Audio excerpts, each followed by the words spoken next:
The Bureau of Land Management is an agency within the United States Department of the Interior that administers more than 247.3 million acres of public lands in the United States, constituting 1/8 of the land mass of the country. President Harry S. Truman created the BLM in 1946 by combining two existing agencies, the General Land Office and the Grazing Service. The agency in addition manages the federal government's nearly 700 million acres of subsurface mineral estate located beneath federal, state and private lands severed from their surface rights by the Homestead Act of 1862. Most BLM public lands are located in one of 12 western states: Alaska, Arizona, California, Colorado, Idaho, Montana, Nevada, New Mexico, Oregon, Utah, Washington and Wyoming. The mission of the BLM is to sustain the health, diversity, and productivity of the public lands for the use and enjoyment of present and future generations. Originally BLM holdings were described as land nobody wanted, because homesteaders had passed them by. All the same, ranchers hold nearly 18,000 permits and leases for livestock raising on 155 million acres of BLM public lands. The agency manages 221 wilderness areas, 20 national monuments and some 636 other protected areas as part of the National Landscape Conservation System, totaling about 30 million acres. There are more than 63,000 oil and gas wells on BLM public lands. Total energy leases generated approximately $5.4 billion in 2013, an amount divided among the Treasury, the states and Native American groups. History: the BLM's roots go back to the Land Ordinance of 1785 and the Northwest Ordinance of 1787. These laws provided for the survey and settlement of the lands that the original 13 colonies ceded to the federal government after the American Revolution. As additional lands were acquired by the United States from Spain, France and other countries, the United States Congress directed that they be explored, surveyed, and made available for settlement. During the Revolutionary War, military bounty land was promised to soldiers who fought for the colonies.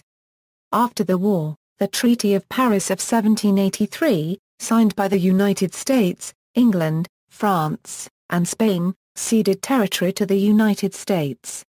In the 1780s, other states relinquished their own claims to land in modern-day Ohio. By this time, the United States needed revenue to function. Land was sold so that the government would have money to survive. In order to sell the land, surveys needed to be conducted.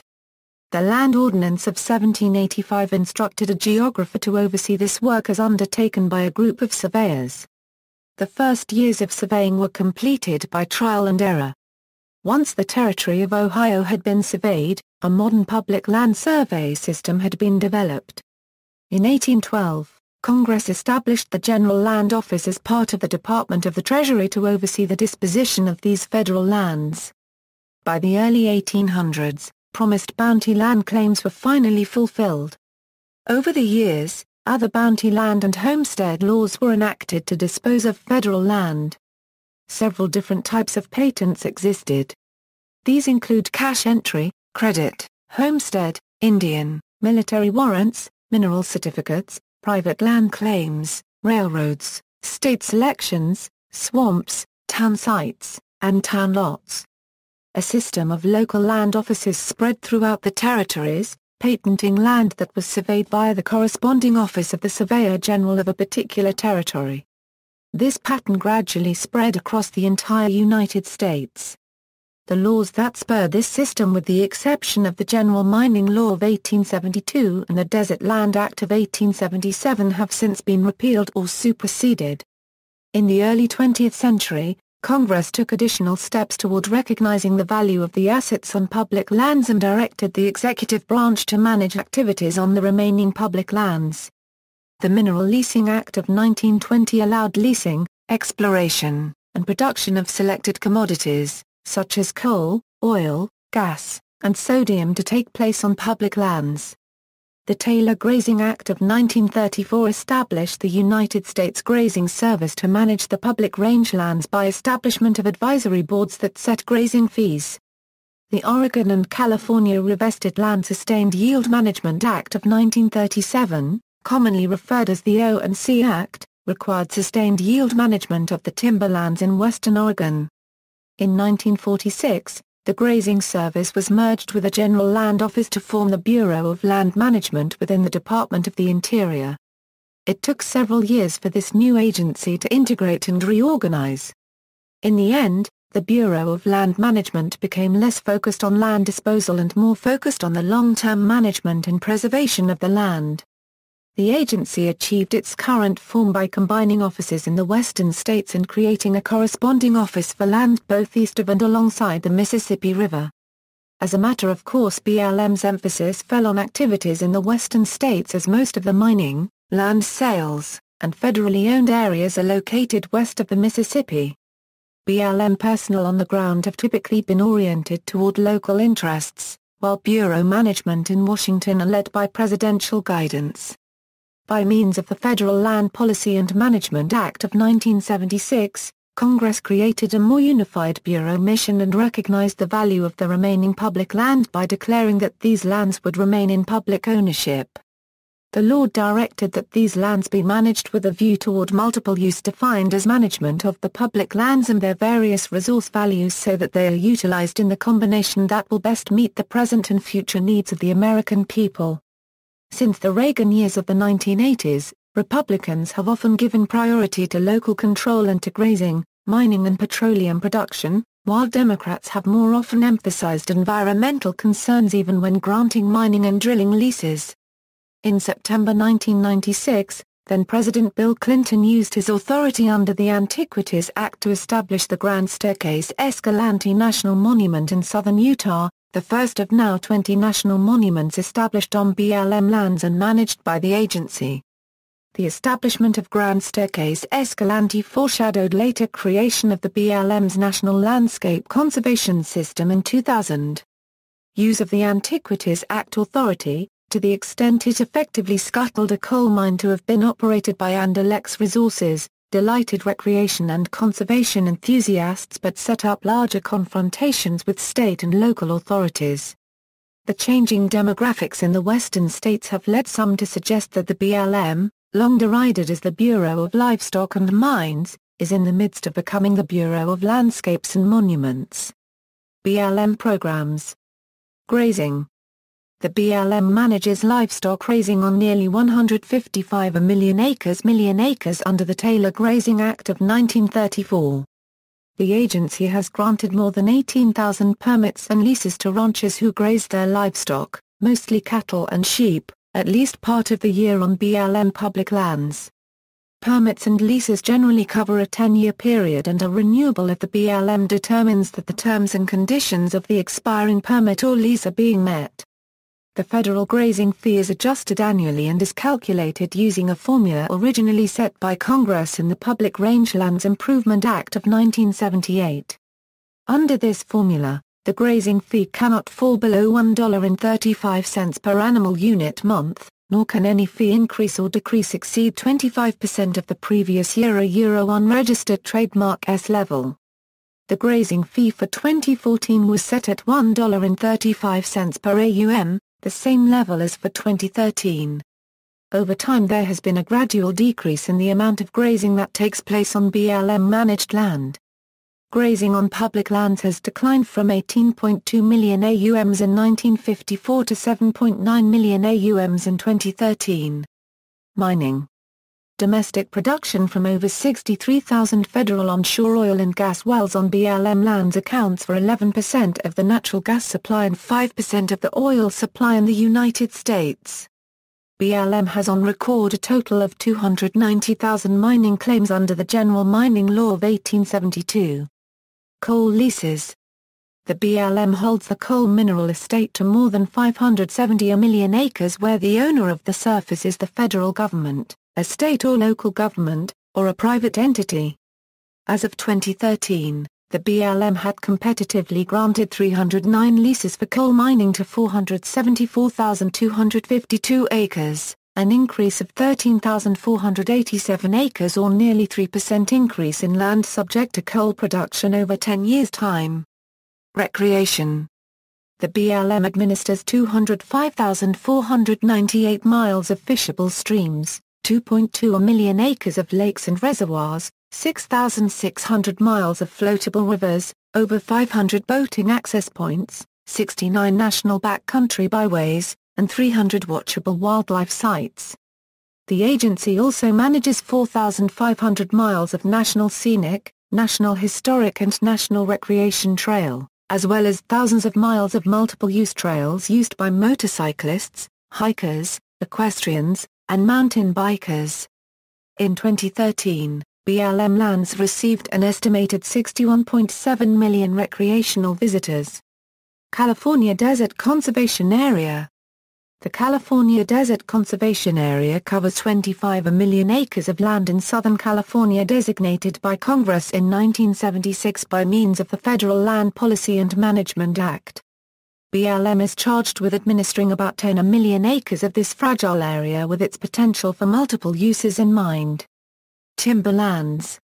The Bureau manages 55 million acres of forests and woodlands, including 11 million acres of commercial forest and 44 million acres of woodlands in 11 western states and Alaska. 53 million acres are productive forests and woodlands on public domain lands and 2.4 million acres are on O&C lands in western Oregon. Firefighting. Well in excess of 3,000 full-time equivalent firefighting personnel work for BLM. The agency fought 2,573 fire on BLM-managed lands in fiscal year 2013. Mineral rights on Indian lands. As part of his trust responsibilities, the BLM provides technical advice for minerals operations on 56 million acres of Indian lands.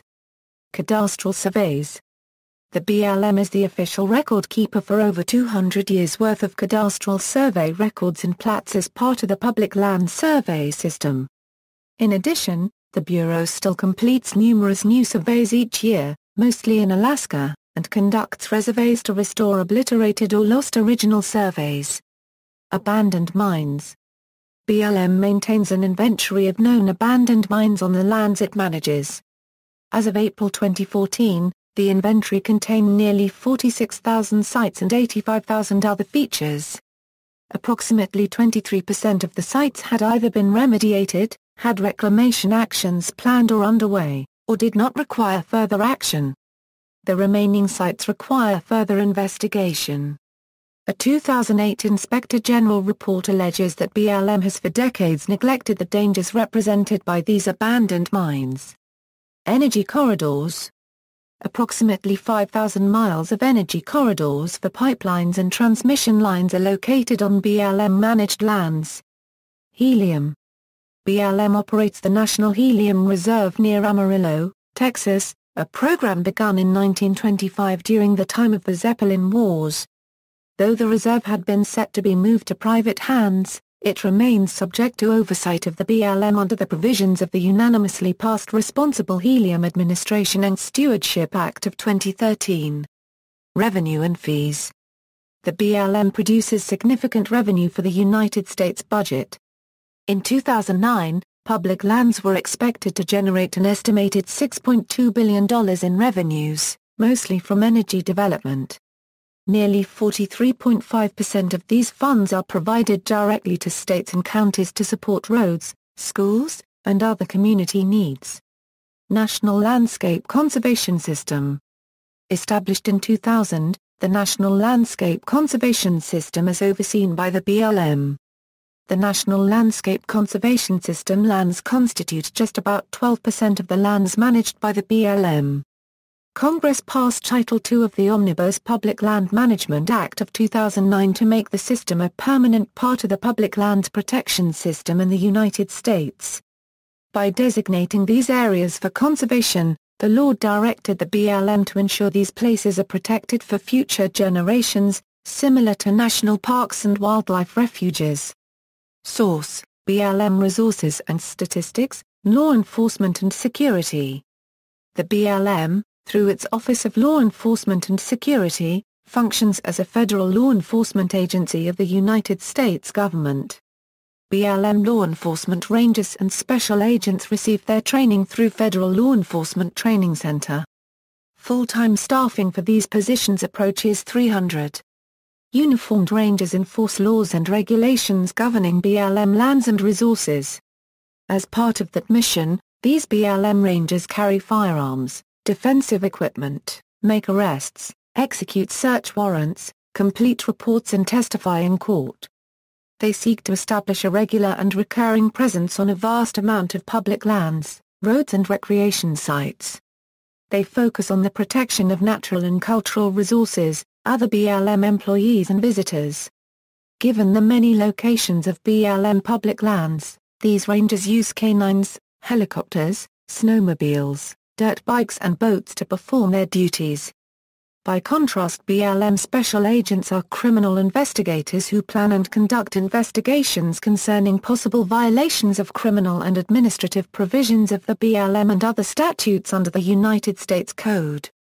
Special agents are normally plainclothes officers who carry concealed firearms and other defensive equipment, make arrests, carry out complex criminal investigations, present cases for prosecution to local United States attorneys and prepare investigative reports. Criminal investigators occasionally conduct internal and civil claim investigations. Wild Horse and Burro Program. The BLM manages free-roaming horses and burros on public lands in 10 western states. Though they are feral, the agency is obligated to protect them under the Wild and Free-Roaming Horses and Burros Act of 1971. As the horses have few natural predators, populations have grown substantially. WFRHBA as enacted provides for the removal of excess animals, the destruction of lame, old, or sick animals, the private placement or adoption of excess animals, and even the destruction of healthy animals if range management required it. In fact, the destruction of healthy or unhealthy horses has almost never occurred. Pursuant to the Public Rangelands Improvement Act of 1978, the BLM has established 179 herd management areas covering 31.6 million acres where feral horses can be found on federal lands.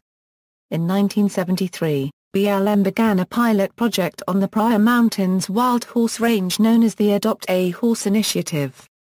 The program took advantage of provisions in the WFRHBA to allow private qualified individuals to adopt as many horses as they wanted if they could show that they could provide adequate care for the animals. At the time, title to the horses remained permanently with the federal government. The pilot project was so successful that BLM allowed it to go nationwide in 1976. The Adopt a Horse program quickly became the primary method of removing excess feral horses from BLM land given the lack of other viable methods. The BLM also uses limited amounts of contraceptives in the herd, in the form of PZP vaccinations. Advocates say that additional use of these vaccines would help to diminish the excess number of horses currently under BLM management. Despite the early successes of the adoption program, the BLM has struggled to maintain acceptable herd levels, as without natural predators, herd sizes can double every 4 years.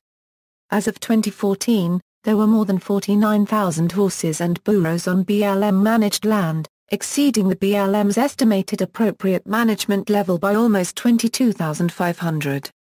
Renewable energy. In 2009, BLM opened renewable energy coordination offices in order to approve and oversee wind, solar, biomass, and geothermal projects on BLM-managed lands. The offices were located in the 4 states where energy companies had shown the greatest interest in renewable energy development: Arizona, California, Nevada, and Wyoming. Solar energy. In 2010, BLM approved the first utility-scale solar energy projects on public land. As of 2014, 70 solar energy projects covering 560,000 acres had been proposed on public lands managed by BLM primarily located in Arizona, California, and Nevada. To date, it has approved 29 projects that have the potential to generate 8,786 megawatts of renewable energy or enough energy to power roughly 2.6 million homes. The projects range in size from a 45-megawatt photovoltaic system on 422 acres to a 1,000-megawatt parabolic trough system on 7,025 acres. Wind energy.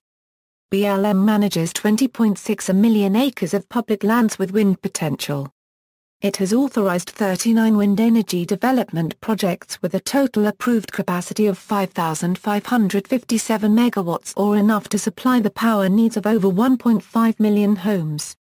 In addition, BLM has authorized over 100 wind energy testing sites. Geothermal energy. BLM manages 59 geothermal leases in producing status, with a total capacity of 1,500 megawatts.